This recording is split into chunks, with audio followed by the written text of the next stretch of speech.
some weeks ago, I've met Leon, a 4 years old son of a really good friend of mine, a lovely boy. And he asked me if we can sit down and draw together. And of course, we did that. And after a few seconds, he said, "Philip, I will show you my first masterpiece. Look, that's a house." Well, I said to myself, Philip, react properly. He's just 4, so maybe he's still unaware how a house should look like. So I've drew a house, how you would imagine a house looks like. Yeah, with some walls, the window. Don't laugh, that's nice. The roof on it, and also a tree, grass, and don't forget about the chimney and the smoke. So who thinks that my version looks more than a house than Leon's ones? Okay, thanks for agreeing. And also because houses look like this, right? So we don't build houses like this. Oh, yeah, let's skip this one. So I was proud because Leon just copied my version within seconds, and he learned really quickly how a house should look like. But while driving home from Leon, I've just said to myself, Philip, how would you know how a house will look like when Leon is in my age? So let me propose a hypothesis.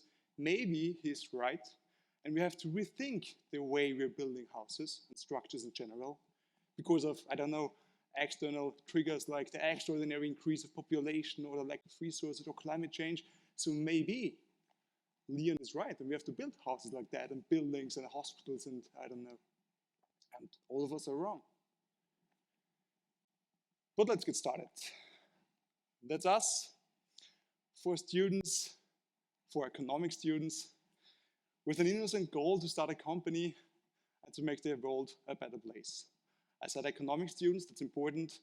Someone who would not call is a developer, really important. And that's Carl. Carl is a really good friend of us, and he used to climb mountains like Kilimanjaro and even higher ones. And he's the reason why we've started our company. Unfortunately, he got diagnosed with Parkinson's a few years ago. And Parkinson's is a neurological disease that is evolving as time passes by. And neither Carl nor his doctors know exactly how the disease will develop. So another downside of the disease is that it comes with several symptoms. And one of the most dangerous ones are muscle stiffness and freezing.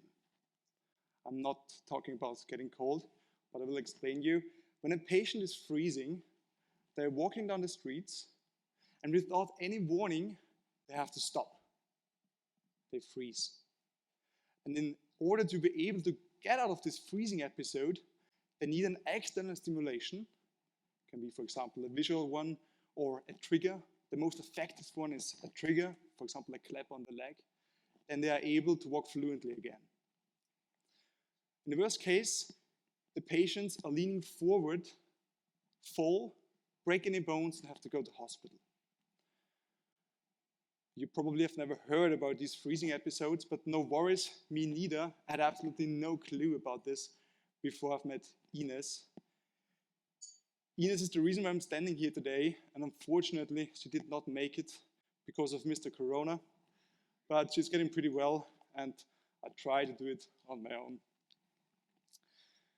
So what have we done? We took our sheet of paper and drew our house, our solution, how we could help Carl and around 10 million people suffering from this freezing, from this symptom. The idea was, why not creating an insole that Carl simply puts in his shoe? The insole should, due to sensors and artificial intelligence, should recognize that Carl is freezing, and Carl gets triggered by an electrical stimulation in the right moment in order to get him back and prevent him from falling. So the helpsole was born. This is the current prototype. Yes, it's a prototype, therefore it's a bit ugly, but it does work. It's currently in our first clinical trial. We also have learned that we need clinical trials, but I will talk about it later. What followed was a hell of a ride. Let me tell you, that's again us at the University of Berkeley in California, happy that some Austrian institutions trusted us and flew us out to the US, get to know some angels, companies, and we've learned a lot. At this moment, we only had this. A few weeks later, we got invited to pitch in Austria's famous investment TV show and equipped with an excellent pitch, teamwork, and the most important thing, with a purpose. We got a commitment of an investor of 250,000 euro, which was incredible for us, just with that. Because at this moment, we had no MVP or working prototype. We just knew why we are doing this, and we're working on how, when we get some money.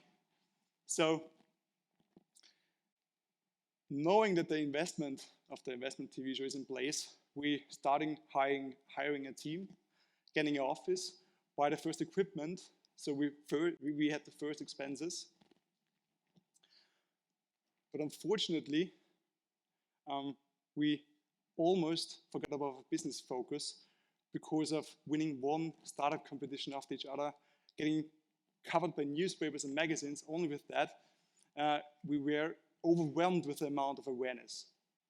But knowing that the funding is in place, we knew, okay, let's make everything ready. Then for the moment, if the money is in the bank account, we can light up the rocket and start. So we hired a team, we got an office, as I said, and bought the first equipment. But unfortunately, 1 week before the TV show was broadcasted, I've received an instant email that the investor is not interested in investing in our company anymore. That was a shitty moment. It was March 2020. We had no money. We already hired a team.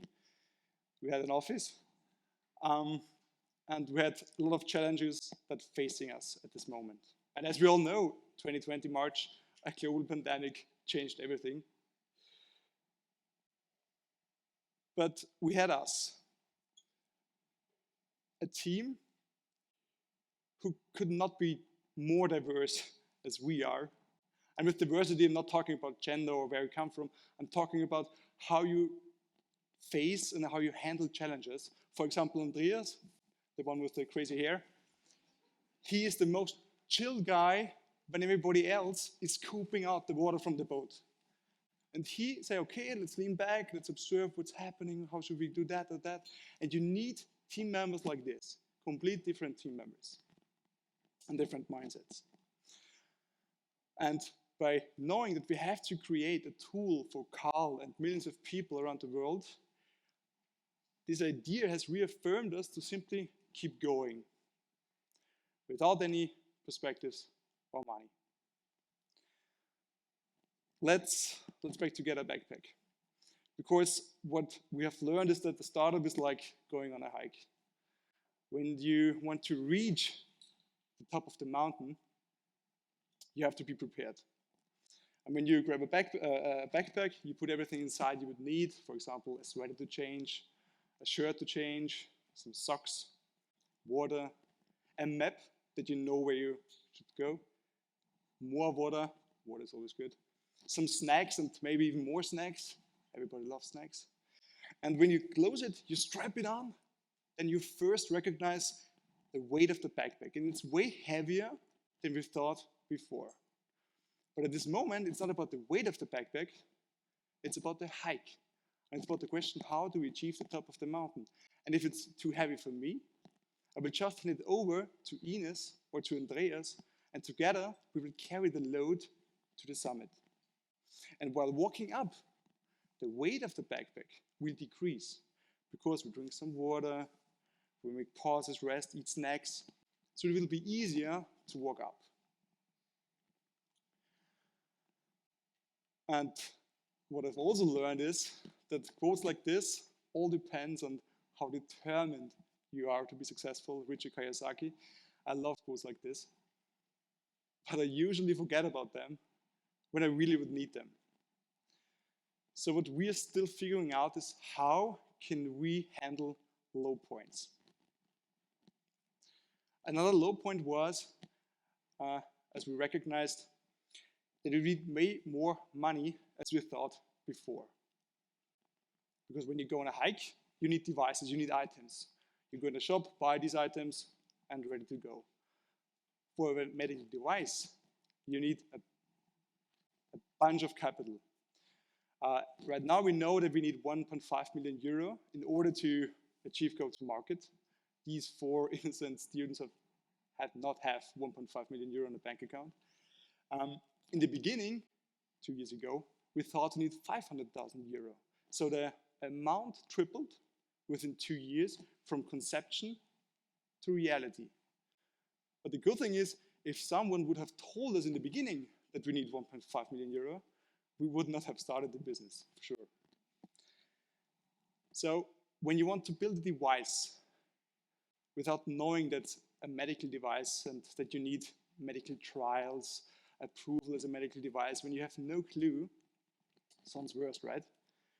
But it also lets you focus on the present. It lets you focus on current questions. How can we answer these questions? Who do we need? Who do we need to get from A to B? You constantly achieve small but quick wins without exactly planning them. What we also know is that we can't handle the weight of the backpack, the 1.5 million euro alone. And we start to raise money and start to reach first investors. And at the beginning, it wasn't that easy. It's still not that easy because we got rejected. 100 times we got rejected because of the market size. And even social business angels and social VCs rejected our business case. So companies that aim that they are focused on companies with an environmental focus or social focus rejected our business case because of the small market size of just 10 million people. We don't serve niches, Philipp. You're way too small, your market is way too small. How would you scale your revenue? And yes, it looks nice scaling your revenue, double it year to year, triple it, 4 times, 5 times, even 10 times. Looks awesome. I like it. But all of us, we totally forget about the essentials. Who is standing behind these graphs? Who is standing behind these numbers? In our case, it's about human beings like Carl. And please let me be clear at this. To have a strong purpose, a company with a strong purpose, is the most valuable asset someone can put the money in. We're still raising money. We are almost closing our first financing round, which is pretty good. But it wasn't that easy, and I can tell you how we did that. We took out the map from the backpack. We turned the map around, rotated, looked for the path, how we should go, like it is in a maze. When you have a maze, you're looking for the way to achieve the center. In our case, it's right now the fundraising. The way is not changing over the time. The goal will change. So in 3 weeks, maybe there's something different. In 1 month, there's again something different. But the way to get to the center will be the same because we have learned to reach the center. So please, let's step back to my friend Leon again. We at Helpsol had the possibility that no one showed us how to draw an insole, a medical device. How should it be like? What should we might do not? And yes, it was painful. We failed a lot. But as we heard several times today, failing is essential. Is an essential. And yes, it is.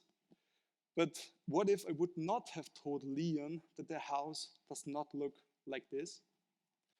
So he would still draw a house like this, show it to hundreds of people, and maybe in 20, 25 years, he would build hospitals, award-winning buildings like that. Maybe, I don't know. So please take out your sheet of paper, draw your house, and put trust and the potential of being unaware.